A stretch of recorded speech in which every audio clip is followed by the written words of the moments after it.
ଭକ୍ତଙ୍କର ଦୁଃଖ ସହି ନ ପାରି ଜଗା ଭାଇ ଭଉଣୀଙ୍କୁ ସାଥେ ଧରି ବଡ଼ଦାଣ୍ଡରେ ଝୁଲି ଝୁଲି ରଥେ ଆସିଥାଏ ତାର ମାଉସୀ ଘରକୁ।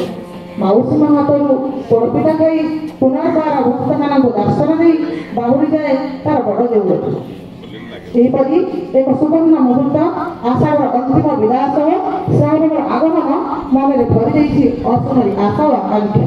ଦେବଦେବ ମହାଦେବଙ୍କର ଅତି ପ୍ରିୟ ଶ୍ରାବଣ ମାସର ଅପରାହ୍ନରେ ପଲ୍ଲୀ ପରିବେଶର ଆନ୍ତରିକତା ନେଇ ମୁଁ ଭାବିନା ସାହୁ ଆଜିର ଏହି ସଭାକୁ ସମସ୍ତଙ୍କୁ ସ୍ୱାଗତ ଜଣାଉଛି।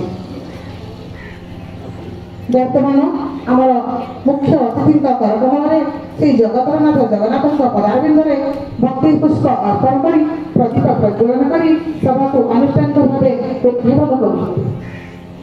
ଓಂ ବକ୍ରତୁଣ୍ଡ ମହାକାୟ सूर्यकोटि समप्रभ निर्विघ्नं कुरु मे देव सर्वकार्येषु